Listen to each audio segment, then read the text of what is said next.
Hi friends, ഇന്ന് ഞാൻ നിങ്ങൾക്ക് പരിചയപ്പെടുത്തുന്നത് 300 സ്ക്വയർ ഫീറ്റിൽ 2 ബെഡ്റൂമുള്ള ഒരു ബഡ്ജറ്റ് ഹോം പ്ലാനാണ്. ഇത് അധിക സാമ്പത്തിക ബാധ്യതയൊന്നുമില്ലാതെ തന്നെ എല്ലാ സൗകര്യങ്ങളോടും കൂടി നിർമ്മിക്കുവാൻ കഴിയും. ഇനി നമുക്ക് പ്ലാൻ കണ്ടു നോക്കാം. മുൻവശത്തെ റൂമിലായിട്ട് ഒരു സിംഗിൾ ബെഡും അതിനോടൊപ്പം ചെറിയൊരു ഡൈനിങ് സ്പേസും ഒരുക്കിയിരിക്കുന്നു. അതിനടുത്ത് തന്നെ മറ്റൊരു ബെഡ്റൂമും കിച്ചണും അറേഞ്ച് ചെയ്തിരിക്കുന്നു.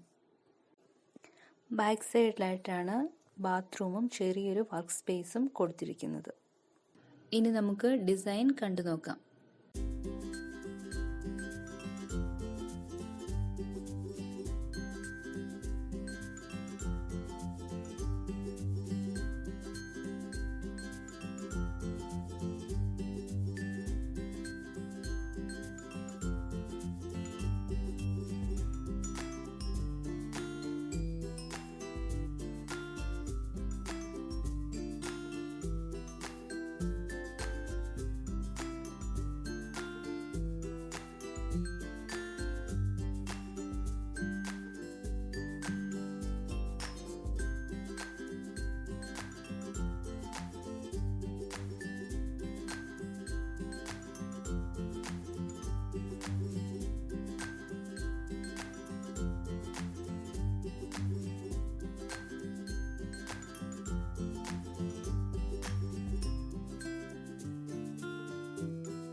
നിങ്ങൾക്ക് ഈ വീഡിയോ ഇഷ്ടപ്പെട്ടുവെങ്കിൽ തീർച്ചയായും ലൈക്ക് ചെയ്യുക, സബ്സ്ക്രൈബ് ചെയ്യുക, ഷെയർ ചെയ്യുക.